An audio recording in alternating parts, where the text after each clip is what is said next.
नमस्कार। आकाशवाणी जयपुर अजमेर से प्रस्तुत है प्रादेशिक समाचार।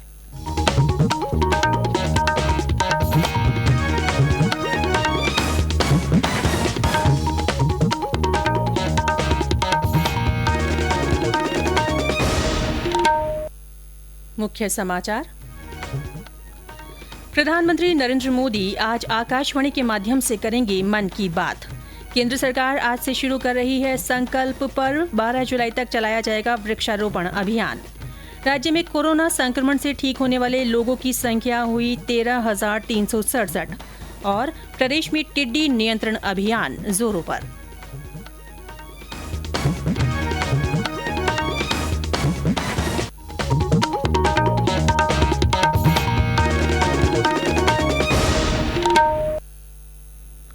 समाचारों के साथ मैं रितिका गुप्ता और अब समाचार विस्तार से।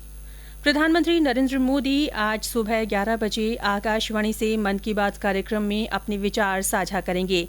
ये इस कार्यक्रम की 66वीं कड़ी होगी। आकाशवाणी और दूरदर्शन के समूचे नेटवर्क, आकाशवाणी समाचार की वेबसाइट www.newsonair.com, प्रधानमंत्री कार्यालय और सूचना और प्रसारण मंत्रालय के YouTube चैनलों पर भी ये कार्यक्रम उपलब्ध रहेगा। आकाशवाणी से मन की बात कार्यक्रम के हिंदी प्रसारण के बाद क्षेत्रीय भाषाओं में इसका दोबारा प्रसारण शाम 8 बजे किया जाएगा। प्रधानमंत्री नरेंद्र मोदी के आह्वान पर संस्कृति मंत्रालय आज से 12 जुलाई तक संकल्प पर्व मनाएगा। इसके तहत व्यापक स्तर पर वृक्षारोपण अभियान चलाया जाएगा। संस्कृति मंत्री प्रहलाद सिंह पटेल ने कहा कि संकल्प पर्व के दौरान लोगों से प्रधानमंत्री द्वारा बताए गए 5 वृक्षों बरगद, आंवला, पीपल, अशोक और बेल के पौधे लगाकर देश के औषधीय पौधों को महत्व देने की परंपरा को आगे बढ़ाने का अनुरोध किया गया है। सरकार ने भारतीय एयरलाइन कंपनियों को घरेलू उड़ानों में 33% यात्रियों की जगह 45% यात्री ले जाने की अनुमति दे दी है। नागर विमानन मंत्रालय ने कोविड-19 के कारण लगाए गए लॉकडाउन के 2 महीने के अंतराल के बाद 25 मई को घरेलू उड़ानें दोबारा शुरू करने की अनुमति दे दी थी। मंत्रालय ने हवाई यात्रा के लिए बढ़ती मांग को देखते हुए ये फैसला लिया है। नागर विमानन महानिदेशालय से कहा गया है कि वह नए आदेश के अनुरूप घरेलू उड़ानों की समय सारणी तय करे। राज्य के विभिन्न मंत्रियों ने कल जनसुनवाई की। स्वायत्त शासन मंत्री शांति धारीवाल ने अपने आवास पर जनसुनवाई कर लोगों की समस्याओं को सुना और अधिकारियों को निस्तारण के निर्देश दिए। श्रम राज्य मंत्री टीकाराम जूली ने अलवर ग्रामीण क्षेत्र के पूनखर, भंडोड़ी और बालेटा गांव में जनसुनवाई की। उन्होंने कई निर्माण कार्यों का उद्घाटन किया, साथ ही कोरोना योद्धाओं का सम्मान किया। जनजाति क्षेत्रीय विकास विभाग राज्य मंत्री अर्जुन सिंह बामणिया ने भी बांसवाड़ा में जन जागरूकता रथ को हरी झंडी दिखाकर रवाना किया और कोरोना योद्धाओं को सम्मानित किया। प्रदेश में कोरोना संक्रमण को रोकने के लिए चलाए जा रहे जन जागरूकता अभियान के तहत जिलों में कई कार्यक्रम हो रहे हैं। यह अभियान 30 जून तक चलेगा। बीकानेर में ऊर्जा मंत्री डॉक्टर बी डी कल्ला ने कोरोना संदेश की एक सीडी का लोकार्पण किया। साथ ही वहां राजस्थानी भाषा और साहित्य अकादमी की ओर से ऑनलाइन राजस्थानी कवयित्री गोष्ठी का आयोजन अभियान के तहत किया गया। जैसलमेर में महात्मा गांधी नरेगा के श्रमिकों ने एक साथ कोरोना जागरूकता की शपथ ली। इस अवसर पर श्रमिकों को कोरोना जागरूकता प्रचार की सामग्री भी दी गई। प्रदेश के पिछड़े और सुदूर इलाकों में स्थित स्वामी विवेकानंद राजकीय मॉडल विद्यालयों में जल्दी ही शिक्षकों का पदस्थापन किया जाएगा। शिक्षा राज्य मंत्री गोविंद सिंह डोटासरा ने कल ये जानकारी देते हुए बताया कि 134 ब्लॉक के इन स्कूलों में 1496 खाली पदों पर साक्षात्कार की प्रक्रिया पूरी कर ली गई है। उन्होंने बताया कि लॉकडाउन के कारण अभ्यर्थियों की साक्षात्कार प्रक्रिया ऑनलाइन पूरी की गई थी। प्रदेश भर से इसके लिए 3,500 आवेदन प्राप्त हुए थे। ये समाचार आकाशवाणी जयपुर अजमेर से प्रसारित किए जा रहे हैं। प्रादेशिक समाचार बुलेटिन आप हमारे ट्विटर हैंडल @AIRnews_जयपुर पर फॉलो कर सकते हैं। राज्य में कल 284 लोगों में कोरोना संक्रमण की पुष्टि हुई। इन्हें मिलाकर कोविड-19 मरीजों की संख्या 16,944 हो गई है। साथ ही 305 कोविड मरीजों के स्वस्थ होने के बाद कोरोना संक्रमण से मुक्त होने वाले लोगों की संख्या बढ़कर 13,367 हो गई है। इनमें से 13,085 लोगों को अस्पताल से छुट्टी दे दी गई है। कल संक्रमण के सबसे ज्यादा 56 मामले अलवर से रिपोर्ट हुए हैं।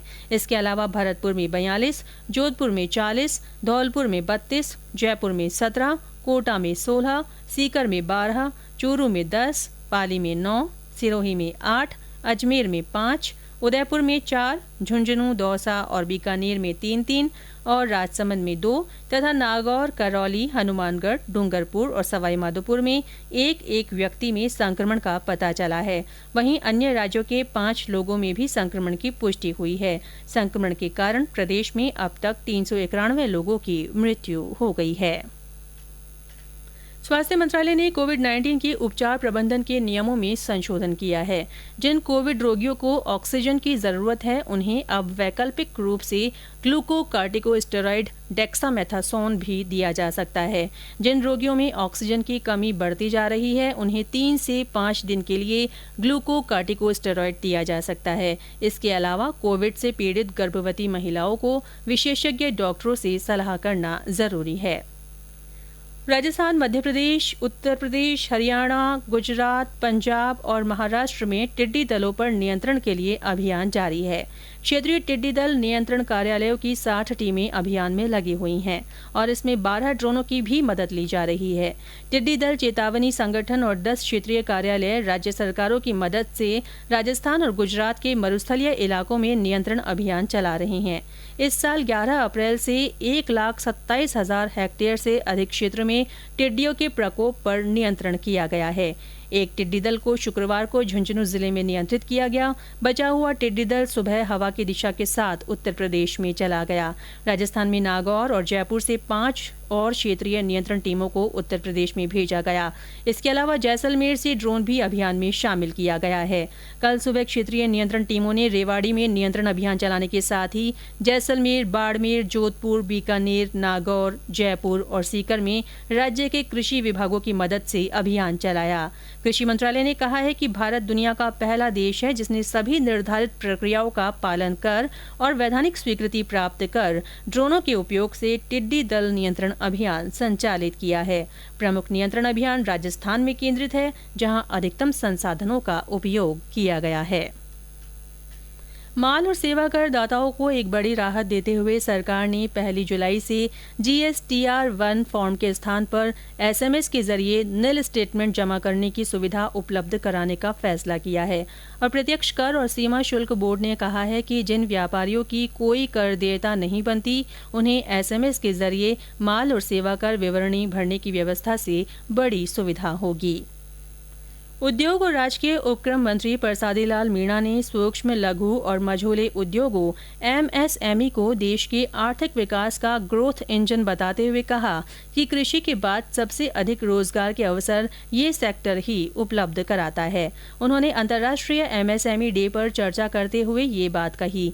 उन्होंने कहा कि राज्य में नए MSME उद्योगों की स्थापना को आसान करते हुए 3 साल तक विभागीय अनुमतियों और निरीक्षणों से मुक्त किया गया है। श्री मीणा ने बताया कि राज्य सरकार ने MSME सेक्टर के लिए मुख्यमंत्री लघु उद्यम प्रोत्साहन योजना शुरू की है, जिसमें 10 करोड़ रुपए तक के ऋण पर अधिकतम 8% तक का ब्याज अनुदान दिया जा रहा है। मौसम विभाग ने कहा है कि आने वाले 3 दिनों तक पूर्वी राजस्थान में हल्की से मध्यम दर्जे की बारिश होने की संभावना है, जबकि पश्चिमी राजस्थान मानसून की बरसात से आने वाले 4-5 दिनों तक अछूता रहेगा। कोटा और उदयपुर संभाग में कहीं कहीं बरसात हो सकती है। इस बीच कल भरतपुर में आधे घंटे तक हुई बरसात से लोगों को गर्मी से थोड़ी राहत मिली। और अंत में मुख्य समाचार एक बार फिर। प्रधानमंत्री नरेंद्र मोदी आज आकाशवाणी के माध्यम से मन की बात करेंगे। केंद्र सरकार आज से शुरू कर रही है संकल्प पर्व। 12 जुलाई तक वृक्षारोपण अभियान चलाया जाएगा। राज्य में कोरोना संक्रमण से ठीक होने वाले लोगों की संख्या 13,367 हो गई है और प्रदेश में टिड्डी नियंत्रण अभियान जोरों पर है। इसी के साथ प्रादेशिक समाचार बुलेटिन समाप्त हुआ। हमारा अगला बुलेटिन हिंदी में दोपहर 12:30 बजे प्रसारित होगा। नमस्कार।